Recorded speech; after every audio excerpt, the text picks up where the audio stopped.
Officially open for that special primary to replace the late Lindsey Graham on the ballot. 3 straight days of early voting starting at 8:30 this morning, and state election officials had to act quickly to comply with the judge's order to include candidate Danny Ford on the ballot just hours before the polls ever open. Our Mike White, tracking turnout in Lexington County tonight, joins us live from the early voting center there. You talked to a number of voters. They were coming in and out of the precinct today. What are they telling you?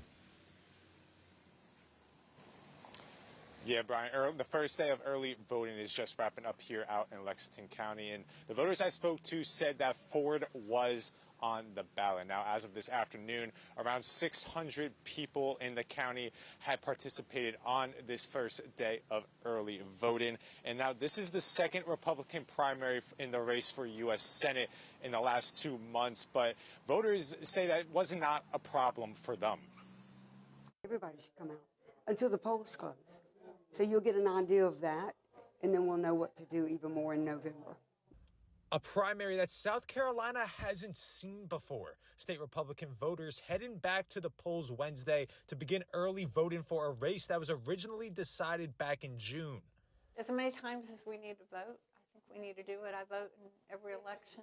It just makes the decision a little bit tougher. You think you already made a decision, now you got to make another one. Lindsey was supposed to be, he'd won it and supposed to run in November, so now we're having to replace him. So no, I don't think I've had to come out under this situation before. The pool of candidates featuring a variety of former and current lawmakers and state business people. Despite 10 candidates to choose from and a short campaign period, voters aren't letting that affect their ballots. Not really. I had the one I had, I'm really excited for.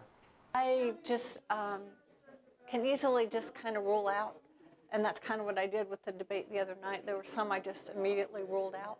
The candidate number on ballots officially hit in 10 on Tuesday after a judge ordered the state Republican Party to keep Republican candidate Danny Ford's name on the ballot. This came after claims that the party excluded Ford from the ballot due to candidate qualifications, leading to a court battle in a Richmond courtroom earlier this week.